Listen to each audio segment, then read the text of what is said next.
Γεια σας! Στο πρώτο βίντεο του 2025 θα σας δείξω τι αποφάσεις έλαβα για τα πολύ δύσκολα κτήματα, για τα κτήματα δηλαδή που ήταν παρατημένα και έχουν όπως βλέπετε γίνει σαν πλατάνια. Θα ξεκινήσω με το πρώτο κτήμα που είναι και το πιο δύσκολο. Κοιτώντας παρατηρώ ότι οι διακλαδώσεις είναι πολύ ψηλά, οι ελιές πάνε στο Θεό και είναι δύσκολο να κρατηθεί χαμηλά το δέντρο που είναι και το ζητούμενο. Μελετώντας τα σκέφτομαι ότι έχω τις εξής επιλογές.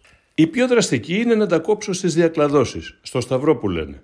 Εγώ διαφωνώ όμως με αυτή τη λύση, όχι ότι δεν θα ξαναγίνουν, αλλά γιατί θα γεμίσουν λέμαργα και θα πρέπει να είναι από πάνω συνέχεια για να τα διαμορφώνω συνεχώς.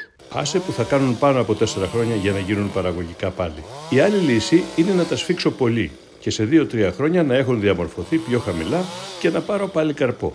Εγώ εδώ αποφάσισα το δεύτερο και κάτι ακόμη όμως. Θα τα κλαδέψω πολύ σφιχτά σχεδόν σαν καρατόμηση, όχι εντελώς όμως. Θα αφήσω υποδοχές για ποδιές που σίγουρα θα αποδώσουν σε 3 χρόνια.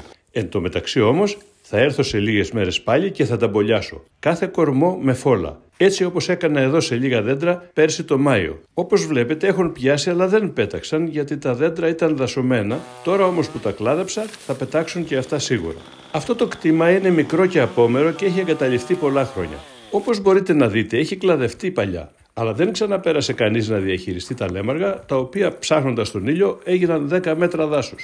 Ας δούμε τώρα την διαδικασία. Πρώτα κοιτάμε πώς είναι διαμορφωμένος ο κορμός. Αν έχει πολλά κλαδιά στην βάση, πρέπει να επιλέξουμε ποια θα κρατήσουμε και ποια θα κόψουμε. Το πιο καλό είναι να έχουμε έναν κορμό βασικό και μετά από 1 μέτρο να αρχίζουν οι διακλαδώσεις. Τα χοντρά κλαδιά προσπαθούμε να τα κρατήσουμε κοντά στον κορμό. Γιατί όταν φεύγουν μακριά, αφενός μεν καταναλώνουν πολλούς χυμούς, αφετέρου δε απομακρύνονται και σκεπάζουν με τα διπλανά δέντρα το ένα το άλλο. Όταν κόψουμε αυτά που θεωρούμε ότι περισσεύουν, κοιτάμε ψηλά και τραβάμε μια νοητή γραμμή μέχρι το ύψος που θα κατεβάσουμε το δέντρο. Εδώ δεν έχουμε και πολλές επιλογές, έτσι θα πάμε λίγο πιο ψηλά από ό,τι θα θέλαμε. Αφαιρούμε λοιπόν όλα τα κλαδιά που πάνε ψηλά και επιλέγουμε ποια θα κρατήσουμε για ποδιές για να διαμορφωθεί το δέντρο μας σωστά. Δέστε τώρα λίγο το πριν και το μετά. Οι ξηρικές βρώσιμες ελιές είναι πιο δύσκολο να διαμορφωθούν και να γυρίσουν προς τα κάτω οι ποδιές όπως κάνουν οι λαδοελιές. Να το ξέρουν αυτοί που είναι παιδινά και να μην κάνουν εύκολα άσχημες κριτικές. Το θέμα μας εδώ είναι ότι όπως σας είπα, είναι λίγο τρομακτικό, συμφωνώ. Αλλά εγώ θεωρώ ότι σε 3 χρόνια θα είναι σωστά δέντρα και θα μπορώ πλέον να τα συντηρώ με λίγη δουλειά κάθε χρόνο, χωρίς να ζορίζουμε. Αυτό το κτήμα και τα υπόλοιπα που θα κάνω θα τα παρακολουθούμε σε βίντεο σε βάθος χρόνου, ώστε να μαθαίνουμε. Κοιτάξτε τι κλαδιά μαζεύτηκαν στο έδαφος για κάψιμο. Μου λένε πολλοί γιατί τα καίς και δεν βάζεις καταστροφέα να τα διαλύσεις. Θα γίνουν λίπασμα, δεν θα ρυπαίνει στην ατμόσφαιρα και το σημαντικότερο δεν θα κινδυνεύσεις να βάλεις φωτιά. Τα ξέρω όλα αυτά, αλλά κοιτάξτε, δεν είναι εύκολο στα περισσότερα κτήματα.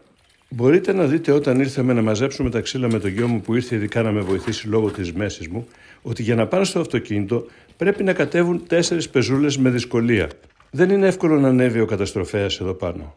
Βέβαια του χρόνου θα το ψάξω και θα δω αν έστω για τα λίγα κτήματα που πάει αυτοκίνητο μπορώ να χρησιμοποιήσω κάποιον.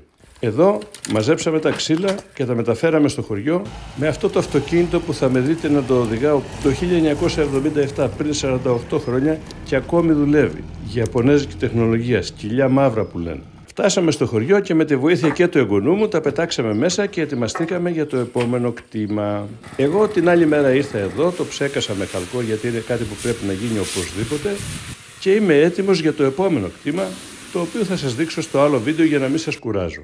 Γεια και χαρά σας.